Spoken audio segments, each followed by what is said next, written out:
In October 2024, the Greater Manila area was hit by Typhoon Kristine, a severe weather disturbance that caused an estimated 18 billion pesos in damages along its warpath.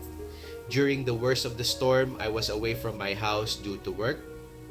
When I went home, I was crestfallen to see my house bear some damage from the heavy winds and torrential rain. A small part of my roof peeled off and some gutters fell.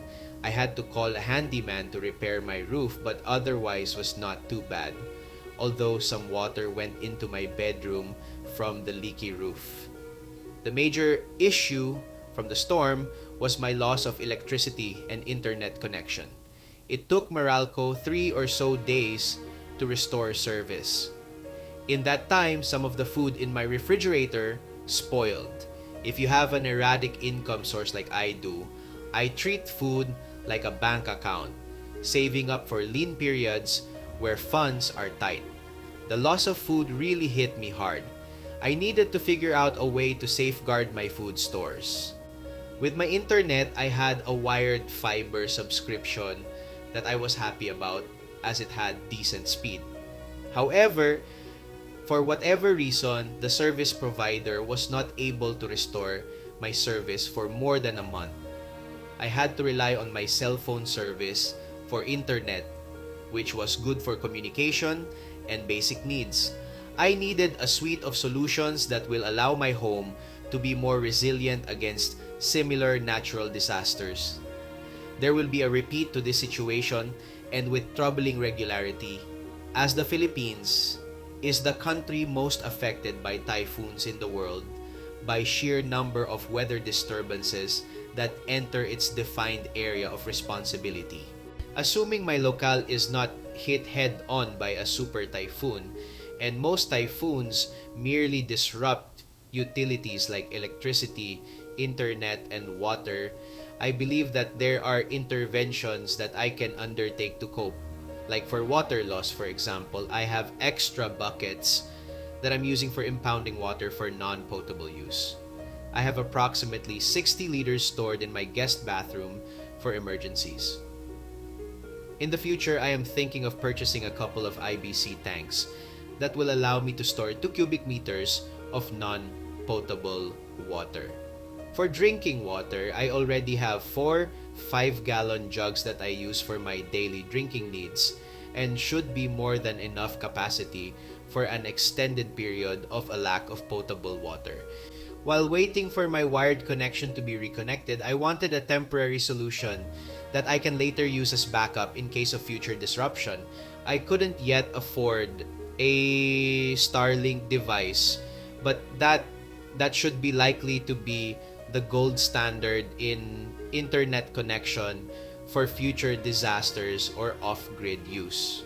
I found that the PLDT prepaid home Wi-Fi 5G Plus had excellent signal in my area and featured speeds that sometimes exceeded my previous wired connection. Instead of becoming a backup, it became my primary connection, especially since my previous provider couldn't reconnect my service for more than 1 month. I terminated my service with them under the auspices of the National Telecommunications Commission. I would like to give thanks to the NTC for interceding in my behalf with my issue with the service provider. In the interim, I've also upgraded my home network with LAN connections to various smart gadgetry and Wi-Fi access ports. I have separate Wi-Fi networks in my bedroom, the guest area downstairs, and the garage. My setup also has network storage, which I plan to utilize in my regular workflow. The next plan for my home network is the completion of my CCTV installation. With all these in place, I will be able to not only have usable internet everywhere in my house, but also be able to manage my data and security at the same time. Going back to coping with power cuts, I still wanted my refrigerator to run without utility power. With my new network setup in place, I also wanted to run that uninterrupted. If my power supply can also help me save on electricity, that would be a great bonus. With these in mind, I determined that a hybrid solar power setup will be best suited for my needs. A hybrid solar power system combines the best of grid-tied and off-grid solar systems. It allows you to generate your own electricity while still being connected to the grid for backup power. I was able to gather a 1 kilowatt hybrid inverter, a 600 watt solar panel, a bunch of sealed lead acid batteries with a total capacity of around 128 ampere hours, and a breaker box. From there, we broke the solar charging input of the inverter by wiring the solar panel polarity in reverse. We then had to buy a separate solar charge converter. Further costs were incurred with the purchase of various implements to install the panel to the roof, PV cables, and laying up AC lines to bring this off-grid power to the various loads for the network. Later, we got a sweet deal on some lithium iron phosphate batteries with 200 ampere hour capacity. Our final setup looks like this. Let us start with the batteries first. Our LFP battery bank did not come with a battery management system. We bought a cheap BMS board from Lazada and soldered gauge 8 DC wires onto them. Without a BMS, there will be unbalanced charging between the LFP cells. With the cheap BMS, batteries now have the same voltage on charge and discharge. We wired the lead acid battery bank in parallel with the LFP bank. Google AI says that it is not recommended to do so as there may be inconsistencies with each bank's voltage needs during charging and usage. Further research indicates that the two chemistries are complementary to each other as long as charging and discharge parameters are suited best for the LFP battery. We have made the necessary adjustments to the settings of our chargers so that the LFP battery is kept happy. We believe that this setup will extend the life of both the LFP and the lead acid banks, as the LFP will be protected by too low a discharge voltage by the lead acid, and the lead acid will not be cycled too much as the LFP would take most of the load. We also cannot discount the theoretical total of 328 ampere hour capacity. The battery is charged by both the inverter and the solar controller. We have limited charging by the inverter from AC source to 20 amperes, while the controller is free to charge the batteries up to its maximum of 60 amperes. In use so far, we are only able to see maximum charging of 20 amperes from the controller. This may be due to the cloudy weather we are experiencing at this time.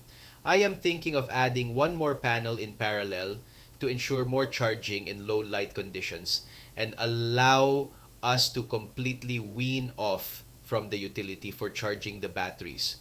The system powers the Samsung inverter refrigerator, PLDT 5G modem, one LAN switch, 2 external hard disk drives, 3 routers, and soon 4 cameras. With everything online, we estimate the always-on load to be 120 watts on average. Our system is plenty large to handle this load, plus others like emergency lights, cell phone and laptop chargers in case of power outage. To force the inverter to use solar energy in daytime, I installed a Lasco smart plug between the socket and the inverter's plug.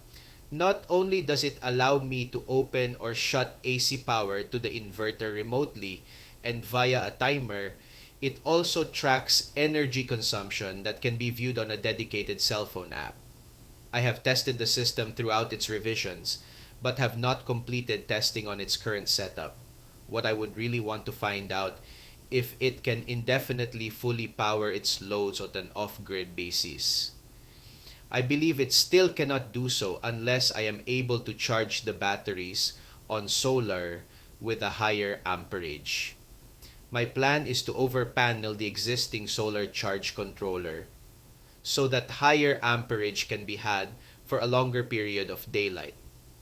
The long-term plan is to run the house fully on solar power alone. The largest load in the house is the 2.5 horsepower air conditioner. This requires an inverter that is at least 5 kilowatts.